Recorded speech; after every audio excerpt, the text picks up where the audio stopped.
recrutas, eu sou o Mike, sejam bem-vindos ao segundo vídeo da análise com spoilers dos episódios de Defensores. Então, antes de começar o vídeo, se você ainda não é inscrito no canal, se inscreva no canal. Se você ainda não me segue no Instagram, me siga no Instagram. E se você caiu de paraquedas aqui no vídeo do segundo episódio, deixa eu te avisar que eu tô fazendo um vídeo pra cada episódio. Um vídeo de review com spoilers de cada um dos episódios. E eu lancei tudo no mesmo dia, ou seja, eu fiz igual a Netflix, lancei a temporada inteira da crítica.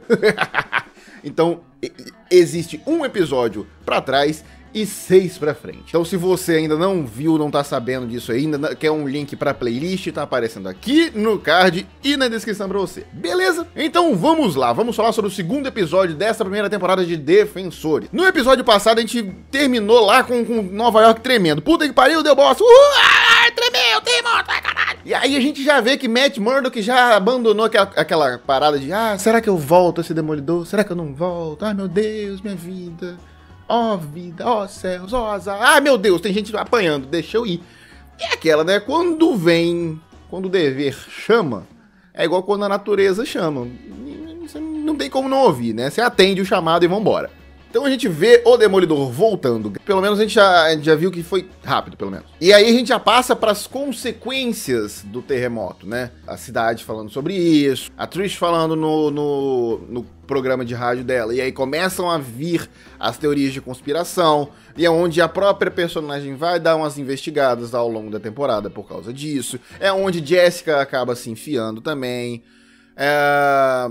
É por conta disso que o Matt ele já começa a botar o pé assim, pô, já botei o pé na água, já tá quentinha, deixa eu entrar, né? E o próprio Danny fica assim, ué, o que tá acontecendo? Por que deu esse tremor todo? E aí a gente insere o Punho de Ferro na história. Luke acaba entrando por outros motivos, mas o início de tudo se deve ao fato do terremoto ter acontecido.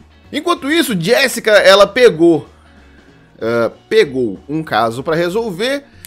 E ela encontra um apartamento que ela acaba arrombando e descobre uma caralhada de explosivos. E por conta disso nós temos o primeiro encontro das séries. Claire Temple não conta, porque Claire Temple é o Nick Fury da parada. Agora, a gente teve o primeiro encontro realmente de... Não é o primeiro, né? Jerry Rogart e o Fogg já tinham se encontrado. Mas o primeiro encontro na série, tá bom? Vamos lá. Mystic Knight finalmente conhece Jessica Jones, ou seja, uma coadjuvante muito importante da série do Luke Cage finalmente conhece Jessica Jones. E a gente tem a primeira interação das personagens e a gente começa a entender o que é tão legal nessa série, né? Que é descobrir como esses personagens que nunca haviam se encontrado iriam se interagir. Porque é diferente de um personagem novo entrar na série. São personagens que já estão estabelecidos, com as personalidades estabelecidas, e como é que eles iriam interagir entre eles. E Jessica Jones não decepciona, continua sendo uma desbocada, ranzinza, rabugenta, que acabou roubando algumas informações da investigação para poder continuar a investigação dela própria. E isso bota a Mystic Knight no encalço dela ao longo do episódio. E que a gente vai descobrir isso só depois, só no fim do episódio, que a Misty tava perseguindo a Jessica o dia inteiro. A gente não vê isso no episódio. Quando a gente descobre, isso acaba desencadeando muito mais coisas que vêm a ser importantes lá na frente. E o episódio, ele continua mantendo essa história de núcleos separados, individuais e solo por enquanto, porque ainda não é a hora de juntar os defensores. Como eu falei no vídeo passado, precisa construir isso direito. A galera pensa, isso deixa a série parada. Isso não deixa a série parada, gente, pelo amor de Deus. Né? Isso se chama ritmo, isso se chama introdução, isso se chama narrativa. Se você quer que a série que começa, junta e parte todo mundo pra porrada, isso não é uma série, isso é uma raid de WoW, isso é UFC. Então a gente tem lá o núcleo do Matt ainda em dúvida sobre seu Demolidor, o núcleo do Luke Cage investigando pra saber quem é o tal do Homem do Chapéu Branco, quem é que tá assumindo com as pessoas do Harlem. A gente tem a Jessica ainda investigando toda essa história desse arquiteto que sumiu e que tá com um C4 dentro do apartamento dele. Nisso ela encontra a Rogart, que manda pra se afaste. O Danny também tá seguindo as próprias pistas dele junto com a Colleen.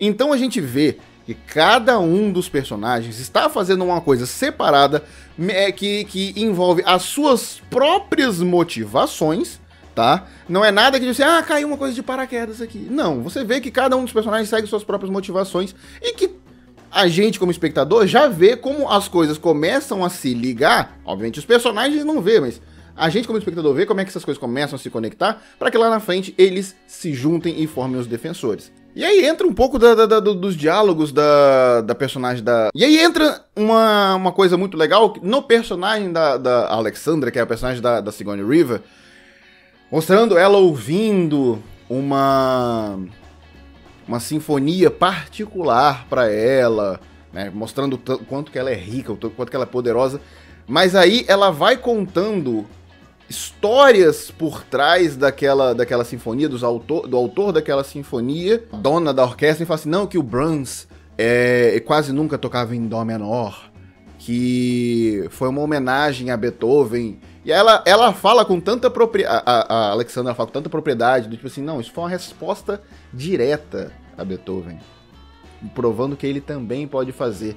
Isso foi um diálogo tão bem construído ali, foi um roteiro tão bem feito pra Alexandra, pra provar, assim, pra ainda cavar um pouco o mistério de quem é essa mulher que é tão antiga, né, que dá-se a entender que ela é tão antiga. E aí vem Madame Gao mais uma vez, e a gente começa a ouvir histórias antigas sobre Kunlun, que é muito legal, velho. Essa exploração desse universo místico da Marvel sendo tão bem explorada, sendo aprofundada, e sem querer cientificar a parada, que era um grande medo que existia no universo Marvel, que é cientificar demais a magia. Então isso foi muito legal, sabe? A gente conhecer mais sobre o passado de Kunlun. Eu fiquei com muita vontade de ver esse passado de Kunlun, talvez em flashbacks, talvez mostrando na segunda temporada de Punho de Ferro, mostrar assim como era Kunlun antigamente. Cara, cada vez que eles falavam mais sobre Kunlun, mais eu queria ver. E a gente tem aí o retorno de Fogg Nelson, o melhor personagem coadjuvante de todas as séries da Marvel. Nossa senhora, que personagem bom da porra, velho. Então Fogg volta, tem um bom diálogo com o Matt, mantendo ainda a personalidade do Fogg, que é esse dilema que o personagem se encontra de, caraca, Matt é meu melhor amigo, mas eu não posso apoiar essas paradas que ele faz, velho.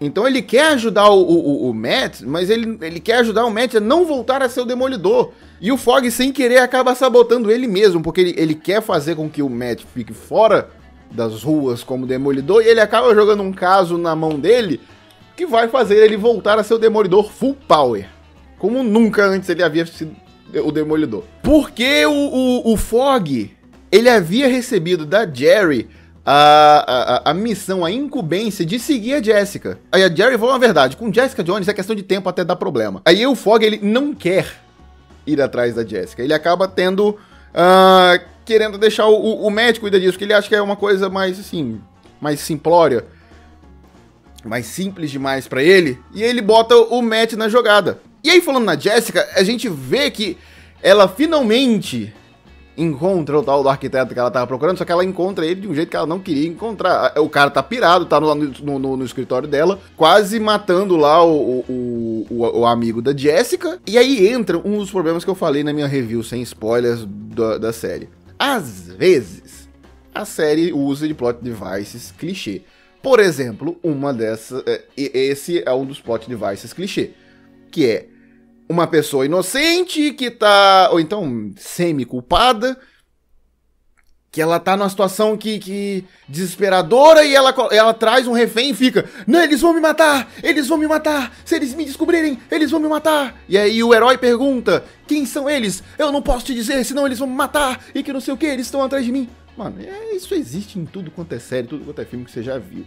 E aí você sabe que essa pessoa que tá falando, eles vão me matar, eles vão me matar, eles vão me matar, ela vai morrer antes de dizer quem são eles. E aí só vai colocar a pulga atrás da orelha do herói. E é exatamente isso que acontece. Acontece de uma maneira legal? Acontece de uma maneira legal, mas é um clichê.